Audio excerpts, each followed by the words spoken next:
Friends, programming skill develop करने की series में आज हम देख रहे हैं program to print all prime numbers between two given numbers. तो सबसे पहले तो ये बता दूं कि ये सीरीज में आप केवल प्रोग्राम के सॉल्यूशंस ही नहीं देख रहे हैं, बल्कि ये भी समझने की कोशिश कर रहे हैं कि किसी प्रोग्राम को स्टार्ट कैसे किया जाता है। ये आपकी प्रोग्रामिंग स्किल को डेवलप करने के लिए पहला कदम है। तो इसको बड़े ध्यान से सुनिए। कोई भी प्रोग्राम बनाना है, सबसे पहले तो आप प्रोग्राम का स्टेटमेंट अच्छे से पढ़िए कि आपको समझ में आ रहा है कि आपको बनाना क्या है। जैसे यहाँ लिखा हुआ है कि write a program to print all prime numbers between two numbers. तो इसका मतलब क्या हुआ, पहले उसको समझते हैं। जैसे कि कोई दो नंबर्स गिवन है, फॉर एग्जाम्पल एक नंबर है 10 और दूसरा नंबर है 20। अब मुझे इसके बीच में जितने भी प्राइम नंबर्स हैं वो सब स्क्रीन पे प्रिंट कराने हैं। तो मतलब मुझे क्या क्या प्रिंट कराना है, मुझे 11 प्रिंट कराना है, मुझे 13 प्रिंट कराना है, ये भी प्राइम है, 17 प्रिंट कराना है और मुझे 19 प्रिंट कराना है। ये वो नंबर्स हैं जो 10 से 20 के बीच में हैं और इन सभी को मुझे प्रिंट करवाना है। ठीक है, तो हमें प्रोग्राम क्लियर हो गया है। नंबर 10 और 20 के अलावा कुछ और भी हो सकते हैं। जो भी नंबर्स होंगे हमें उसके बीच के सभी प्राइम नंबर्स प्रिंट कराना है। तो ये थी पहली स्टेप कि हमें क्वेश्चन ठीक से समझ में आया कि नहीं आया। अब हम देखते हैं दूसरी स्टेप। कभी भी प्रोग्राम को स्टार्ट करते वक्त जो अक्सर स्टूडेंट को दिक्कत जाती है वो ये जाती है कि हम लिखें कैसे। हमें समझ में नहीं आ रहा है कि हम पहली स्टेप क्या लिखेंगे, कितने वेरिएबल्स बनाएंगे, क्या उसके आगे लिखेंगे, हमें ये क्लियर नहीं हो रहा। इसके लिए मैं आपको टिप दे रहा हूँ। आप क्या करिए कि आउटपुट इमेजिन करिए। आप इमेजिन करिए कि प्रोग्राम बन चुका है, तो आप एज अ यूजर सोचिए कि आप प्रोग्राम को कैसा देखना चाहेंगे, आप क्या एक्सपेक्ट करेंगे, कैसा हो ये प्रोग्राम आउटपुट के लिहाज से, कोडिंग के लिहाज से नहीं। कोडिंग तो हम बाद में सोचेंगे। हम चाहते हैं कि दो नंबर्स के बीच में सारे प्राइम नंबर्स प्रिंट कराएं, तो वो दो नंबर क्या होंगे, हम वो यूजर से लेना चाहेंगे। तो सबसे पहले मैसेज प्रिंट होना चाहिए स्क्रीन पे, एंटर टू नंबर्स। ये मैसेज स्क्रीन पे जब यूज़र को दिखेगा तो उसे समझ में आएगा कि उसे दो नंबर्स एंटर करना है। और आपने जैसे ही ये आउटपुट, ये आपने अपनी कॉपी में लिखा है, आपने लिखा है कि आउटपुट कुछ ऐसा आना चाहिए। तो आपने जैसे ये लिखा वैसे ही आपको क्लिक कर गया कि आपको printf लिखना पड़ेगा, क्योंकि printf से ही स्क्रीन पे प्रिंट होगा। ठीक है, आपने कुछ printf में लिख भी दिया। उसके बाद क्या, उसके बाद यूज़र नंबर्स एंटर करेगा। जैसे यूज़र ने एंटर किया 10 और फिर एंटर किया 20, तो आप जानते हैं कि यूज़र अगर नंबर एंटर कर रहा है तो आपके वेरिएबल्स में तब आएगा जब आप लिखेंगे scanf। और जब आप scanf लिखेंगे तो आप एड्रेस ऑफ वेरिएबल भी लिखेंगे। तो इसका मतलब कोई दो वेरिएबल्स भी होने चाहिए। तो लेट्स से आपने दो वेरिएबल्स बना लिए। एक वेरिएबल हो गया 10, एक वेरिएबल हो गया जिसमें स्टोर होगा 10 और एक वेरिएबल हो गया जिसमें स्टोर हो जाएगा 20, यानी यूज़र जो भी नंबर्स एंटर करेगा। तो इस वेरिएबल को मैं बोलता हूँ a, इस या l बोलता हूँ, लोअर लिमिट, ठीक है ना, और इस वेरिएबल को बोलता हूँ अपर लिमिट का u। ठीक है, तो जो दो वेरिएबल्स हमें बनाने थे वो l और u हो गए। अब इसके बाद क्या होना चाहिए, इसके बाद आउटपुट स्क्रीन पे नंबर्स प्रिंट हो जाने चाहिए। ऐसा लिखा आ जाए 11, 13, 17, 19, ये प्रिंट हो रहा है। अब ये प्रिंट होने के लिए ऑब्वियसली आप printf लिखेंगे, लेकिन printf एक बार नहीं, उतनी बार चलेगा जितने की प्राइम नंबर्स हैं। अब 10 और 20 के बीच में नंबर्स तो और भी हैं, लेकिन प्राइम नंबर यही 4 है। तो हमें तो हर नंबर को चेक करना पड़ेगा कि वो प्राइम है या नहीं। तो हमें अब ये तो समझ में आ गया कि आउटपुट कैसा होगा, और ये भी समझ में आ गया कि इस आउटपुट के लिए हमें शुरुआत में printf भी लिखना है, scanf भी लिखना है। तो कुछ बेसिक स्केलेटन तो हमारा बन रहा है प्रोग्राम का। चलिए, जितना समझ में आ रहा है, अभी हमने लॉजिक नहीं बनाया, लेकिन जितना हमारे को समझ में आ रहा है उतना हम कोड कर देते हैं। यहाँ पर अब मैं कोडिंग कर रहा हूँ। कोड ब्लॉक्स में मैंने मेन फंक्शन बनाया, इसके अंदर मुझे दो वेरिएबल्स तो बनाने ही हैं, एल और यू नाम के, और उसके बाद मैंने लिखा प्रिंट एफ। जितना समझ में आता है आप उतना तो लिखिए। क्या होगा कि हम क्या करते हैं, कुछ लिखते ही नहीं है क्योंकि हमें लगता है कि हमें लॉजिक तो बना ही नहीं, लिखने का क्या फ़ायदा। ऐसा नहीं है, जब आप कुछ लिखते हैं तो हमें प्रोग्राम की कुछ शक्ल दिखने लगती है और उसके कारण हमें गैप समझ में आने लगते हैं कि कहाँ पे क्या लिख दें तो हमारा प्रोग्राम पूरा हो जाएगा। तो वो चीज़ जो आपको पहले नहीं दिख रही होती है वो भी आपको दिखने लगती है। इसलिए प्रोग्राम जितना समझ में आ रहा है उतना तो लिखिए। %d और address of L comma address of you. ठीक है, अब एल और यू में आपका आंसर आ चुका है। अब ये भी इनपुट आ चुका है जिसमें एग्जाम्पल के लिए 10 और 20 रखा है ना। अब हमें कुछ लॉजिक बनाना है और उसके बाद फिर हमें प्रिंट करवाना है। तो ये हमारा बेसिक स्केलेटन तो तैयार है। अब हमें क्या करना है, लॉजिक बनाना है। तो देखिए, लॉजिक बनाने की स्टेप, सबसे इम्पॉर्टेंट टिप ये है कि आप एग्जाम्पल लीजिए। जैसे कि हमने लिया है एल की वैल्यू 10 और यू की वैल्यू 20, क्योंकि 10 और 20 अगर यूज़र एंटर करेगा तो 4 नंबर कौन से हमारे रिजल्ट हैं ये हमें स्क्रीन पे दिख रहे हैं, और अब हम ये निकालेंगे कैसे, इस प्रोसेस को बनाने की कोशिश कर रहे हैं। जब ये प्रोसेस हमारी बन जाएगी तो हम 10 और 20 की जगह कोई दूसरे दो नंबर्स पे भी उसको टेस्ट करेंगे और उसको जनरलाइज कर देंगे। ये तरीका होगा। तो अगर हम मान लें कि एल और यू में 10 और 20 रखा है, तो अब मुझे मालूम है कि इसके बीच में तो कई सारे नंबर्स हैं, लेकिन प्राइम नंबर्स तो ज़रूरी नहीं कि सारे हों। तो प्राइम नंबर्स है कि नहीं है ये तो पता करना पड़ेगा हर नंबर के बारे में। यस, यानी l+1 से लेकर u-1 तक। l+1 कितना है, l+1 है 11। ठीक है, और u-1 है 19।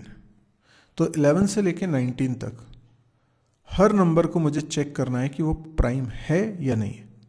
प्राइम है तो प्रिंट कराना है, नहीं तो कुछ नहीं कराना।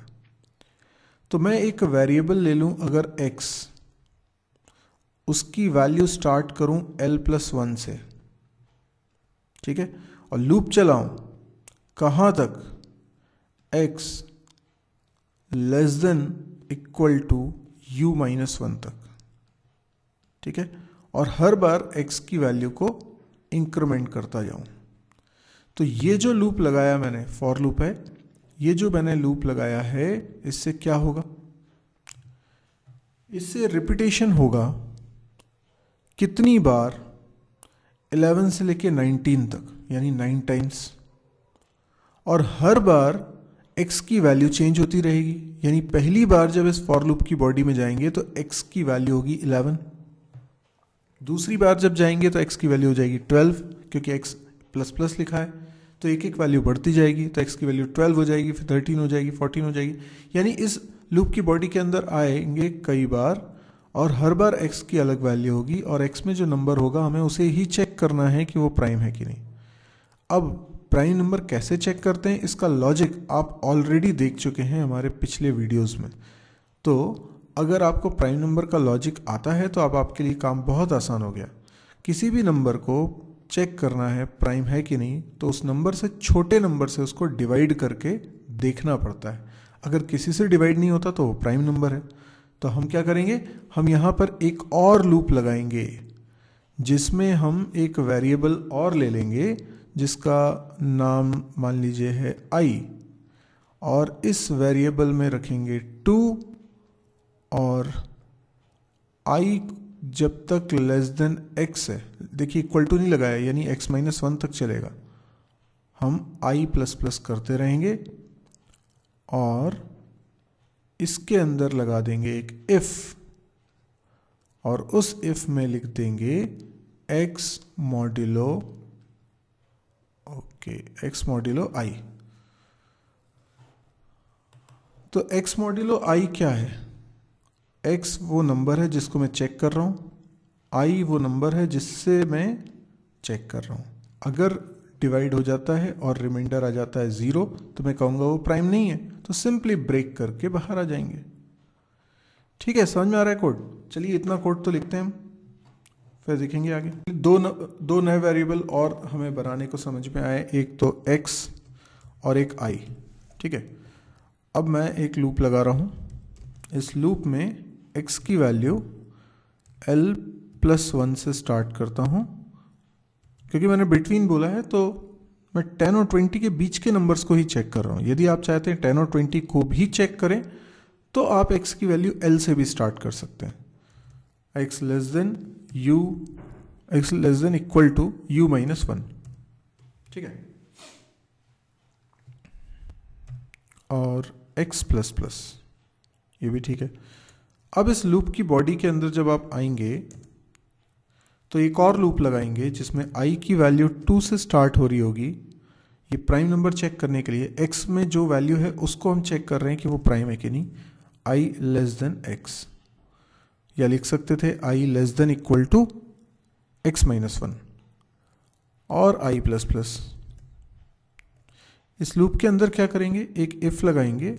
अगर x को i से डिवाइड करने पर रिमाइंडर 0 आता है तो हमें सिंपली ब्रेक करना है। ब्रेक करेंगे तो क्या होगा, ये जो अंदर वाला फॉर लूप है ना, ये वाला, इस लूप की बॉडी से बाहर आएंगे, लेकिन बाहर वाले फॉर के अंदर ही रहेंगे। तो अब मैं जो स्टेप लिखने वाला हूं ये बाहर वाले फॉर लूप की दूसरी स्टेप है। पहली स्टेप थी फॉर लूप, उसके बाहर आ गए हैं, और ये दूसरी स्टेप है। अब अगर i की वैल्यू बराबर हो जाती है x के, ये भी हम लोग प्राइम नंबर का जब प्रोग्राम समझ रहे थे तो उसमें लॉजिक समझा था कि अगर लूप पूरा चल पाया तो ही वो नंबर प्राइम है। क्योंकि पूरा चलने का मतलब है, ये अंदर वाला लूप पूरा चलने का मतलब ये है कि i की वैल्यू बढ़ती रही, कभी भी कंडीशन ट्रू नहीं हुई, ब्रेक नहीं हुआ, इसलिए लूप चल रहा है और i की वैल्यू एक समय x के बराबर हो गई है तो कंडीशन फॉल्स हो गई, बाहर आ गए। यानी किसी भी नंबर ने डिवाइड ही नहीं किया, उसको डिवाइड नहीं किया है, तभी तो लूप पूरा चला है। और i की वैल्यू अगर x हो गई है इसका मतलब लूप पूरा चला है, तो हम प्रिंट करा देंगे %d उस नंबर को, क्योंकि हमें मतलब इस बात से है कि जो प्राइम नंबर है उसे प्रिंट करा दो।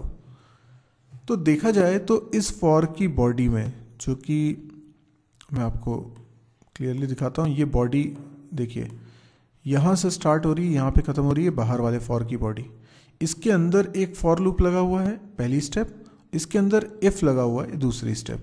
मैंने ना तो इफ़ पे करली ब्रैकेट लगाया क्योंकि एक ही स्टेटमेंट था, और ना ही अंदर वाले फॉर पे करली ब्रैकेट लगाया क्योंकि उसके अंदर भी लॉजिकली एक ही स्टेटमेंट लिखा हुआ है। अब इस प्रोग्राम को अगर मैं रन करूँगा तो मुझे वो सारे नंबर्स प्रिंट होते हुए दिखाई देंगे जो कि प्राइम नंबर हैं गिवन रेंज पे।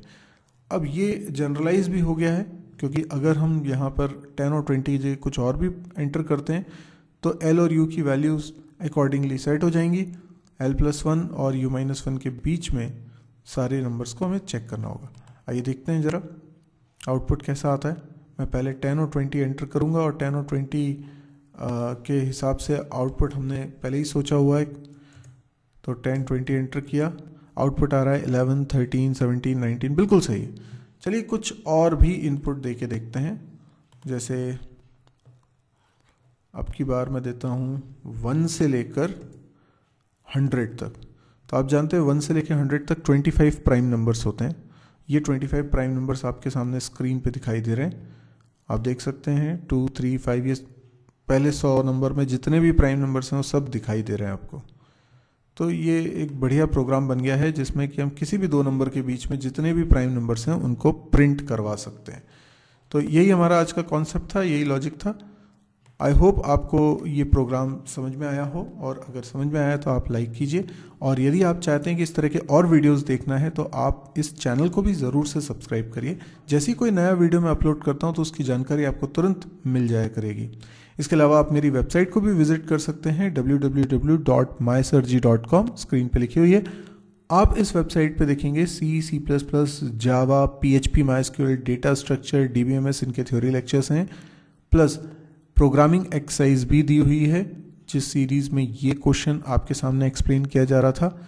ये प्रोग्रामिंग एक्सरसाइज का ही पार्ट है, ऐसे बहुत सारे प्रोग्राम्स इसमें रखे हुए हैं, और कैंपस प्रिपरेशन से रिलेटेड वीडियोस भी रखे हुए हैं। आज की डेट में, यानी मैं फरवरी की बात कर रहा हूँ 2016, मैं 2 वीडियोस पर डे अपलोड कर रहा हूँ। भविष्य में हो सकता है कि मैं और ज़्यादा वीडियो अपलोड्स कर पाऊँ, पर फिलहाल मैं 2 वीडियो डेली अपलोड कर रहा हूँ। तो यदि आप इस साइट को बुकमार्क करते हैं, रेगुलर विजिट करते हैं, तो आपको हमेशा इसमें नए वीडियोस भी मिलेंगे। साइट पे आपको ये भी पता चलता रहेगा कि रिसेंटली मैंने कौन से वीडियोस अपलोड करे हैं और कौन से नए वीडियोस मैं इस हफ्ते अपलोड करने वाला हूँ। इसकी जानकारी भी आपको मिलती रहेगी साइट पे ही। तो प्लीज़ आप साइट को विजिट करिए, और यदि आपको लगे कि ये बहुत अच्छा है तो आप इसको शेयर भी करिए। देखिए, शेयर करने के सबसे बड़ा रीज़न ये है, एक तो ये हिंदी में है, दूसरा ये फ्री ऑफ कॉस्ट है। अब मैं अगर चाहूँ कि सब लोगों तक ये पहुँचाऊँ जैसे आप तक पहुँचा है, तो मेरे को मार्केटिंग करनी पड़ेगी, और मार्केटिंग में काफ़ी पैसा लगता है। और मैं क्योंकि ये फ्री ऑफ कॉस्ट प्रोवाइड कर रहा हूँ, मैं मार्केटिंग में पैसा नहीं लगा सकता। तो सबसे अच्छा तरीका ये होगा कि आप लोग इसे अपने फेसबुक वॉल पे शेयर करें, अपने दोस्तों के बीच में शेयर करें, ज़्यादा से ज़्यादा लोगों तक पहुँचाएं। जब आप लोगों के फीडबैक आते हैं और आपको कुछ फ़ायदा होता है इससे, तो मुझे खुशी भी मिलती है और मोटिवेशन भी मिलता है कि मैं इस तरह के और वीडियोज़ आप लोगों के लिए बनाऊँ। Thank you.